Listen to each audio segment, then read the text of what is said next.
on the anniversary of the horrific October the 7th attacks, I again repeat the call for the immediate release of all hostages.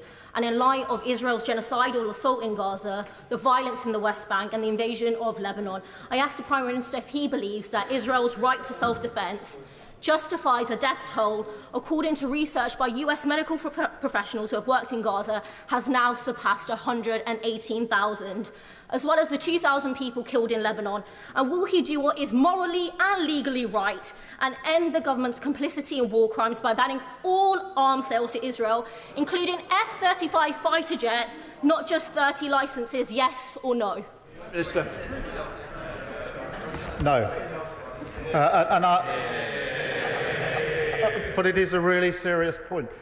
Banning all sales would mean none for defensive purposes. F-35 fighter jets. None for defensive purposes on the anniversary of October the 7th, and days after a huge attack by Iran into Israel would be the wrong position for this government, and I will not take it. John MacDonald. Today is a day of sombre remembrance of the suffering on all sides. But if the threat of a war against Iran takes place, we will need to revisit that discussion within this chamber. But I'm pleased that the Prime Minister has rightfully demonstrated that our concern about the suffering on all sides, and particularly mentioned the suffering of children. When the Ukraine war As the Ukraine war took place, we set up the scheme for the evacuation of children who were seriously injured in Ukraine to come here for treatment.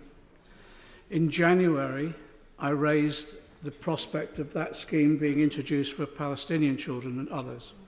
Raised it again in May. Wrote to my honourable friend and the Home Secretary and the Foreign Secretary in July. I wrote again in August and I wrote again in September. There doesn't seem to be any progress on developing such a scheme, despite the willingness of clinicians here. Could the Prime Minister look at that and how we can achieve progress? Prime Minister. Well, I thank him for that, and he's right to emphasise the impact this has on children in particular, and we do have special responsibilities in relation to children in any conflict.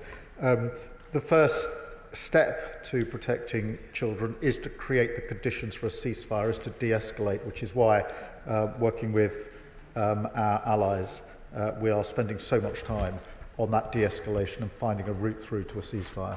Walter. Thank you, Mr. Speaker. May I join the Prime Minister and the House in offering my condolences to the families of all those Israeli civilians killed on October the 7th, and all innocent civilians, Israeli, Palestinian, Lebanese or other, over the last 12 months. Over the last 12 months, over 950 Palestinian bloodlines have been wiped off the face of the earth. No family member remains from those generations. Over 1,000 families have only one sole survivor remaining, living today.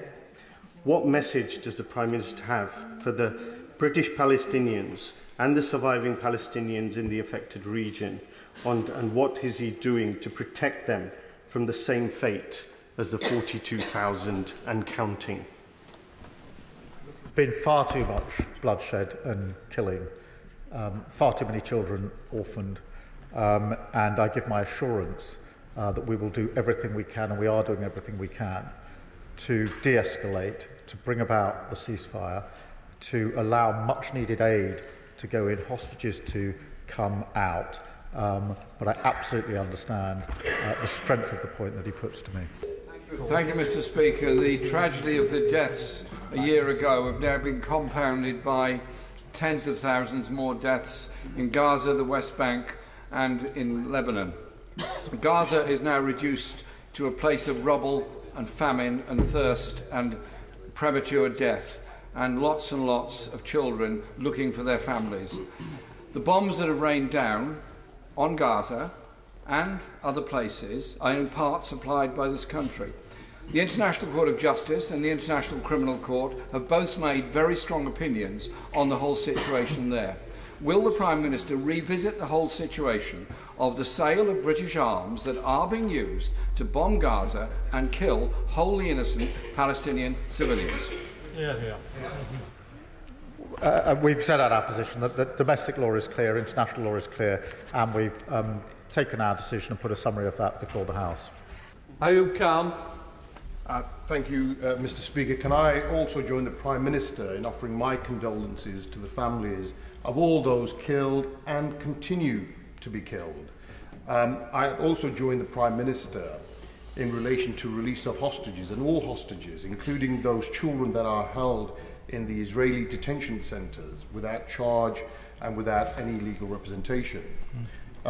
Given what the Prime Minister said in relation to self-defence, when it's in itself is a moot point, is this Prime Minister stating to this House that all offensive weapons are banned and it's just defensive weapons that are being supplied? He will well know the legal framework that we have, the domestic legislation in place that was passed and applied by successive governments and our international obligations. We've taken our decisions against that legislation in accordance with that legislation, as the House would expect. And we have published a summary of our reasons for doing so for the House to examine.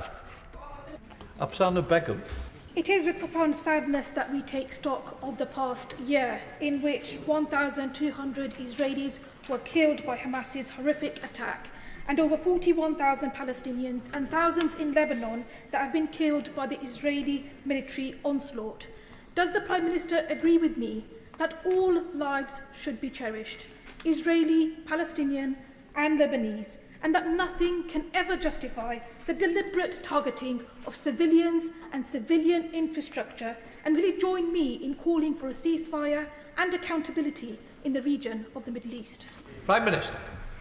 I certainly agree that all lives should be cherished, and I think that is the position across the House. As I've said, de-escalation and a ceasefire is the only way forward, which is why we're working so hard on it.